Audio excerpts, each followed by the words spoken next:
যোৱা 23/6/2024 তাৰিখে আমি এটা ইনফৰমেশ্যন পাইছিলোঁ যে আমাৰ যি লাহৰীজানৰ মোক্ষধাম শ্মশান ঘাট আছে তাতে এটা কালী মন্দিৰ আছে। কালী মন্দিৰত কিছু দুষ্কৃতিকাৰীয়ে ভেণ্ডালিজম কৰিছে। কালী আইডল আছে, কিছু অংশ ভঙা অৱস্থাত দেখা পাইছিল। সেই সংক্ৰান্তত এটা কেছ ৰেজিষ্টাৰ কৰা হৈছে। Satyajit case number 86/2024 under section 457, 427 to 95 সেই সংক্ৰান্তত আমাৰ ইনভেষ্টিগেশ্যন চলি আছে। আৰু আজি তাত জড়িত থকা দুজন একিউজ পাৰ্চন আলতাফ হুছেইন আৰু ইজাজুল হকক ওচিৰ নেতৃত্বত এটা দলে কৰায়ত্ব কৰে। আৰু তেওঁলোকে যিটো মানে ঘটনাটো তেওঁলোকে এই পাৰ্টিকুলাৰ প্লেচত গৈ তেওঁলোকে বিৱৰি কৰিছে, কেনেদৰে ঘটনা সংঘটিত কৰিছে।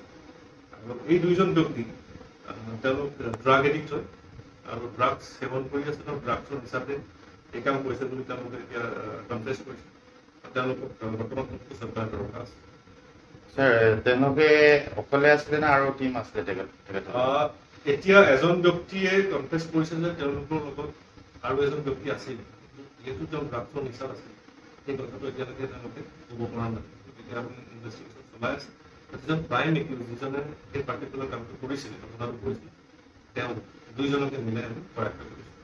স্যাৰ, যিমান কেছ আমাৰ লাহৰীজানৰ ভিতৰত হৈছিলে এই মানুহবোৰেই কৰিছে না এইটো বেলেগ আৰু মানুহবিলাক আছে? এতিয়ালৈকে চব ইনভেষ্টিগেশ্যন কৰি থকা হৈছে, তেওঁলোকক ইণ্টাৰগেট কৰি থকা হৈছে। কিছু পিছত তেওঁলোকে হয়তো তাক কনফেছ কৰিব, কিন্তু এই যিটো পাৰ্টিকুলাৰ ঘটনা আছে সেইটো তেওঁলোকে কনফেছ কৰিছে। আৰু তাত যি উপস্থিত আছিল ৰাইজে তেওঁলোকৰ সন্মুখতে এইটো ভিডিঅ' গ্ৰাফিও কৰা হৈছে, তেওঁলোককো জনোৱা হৈছে।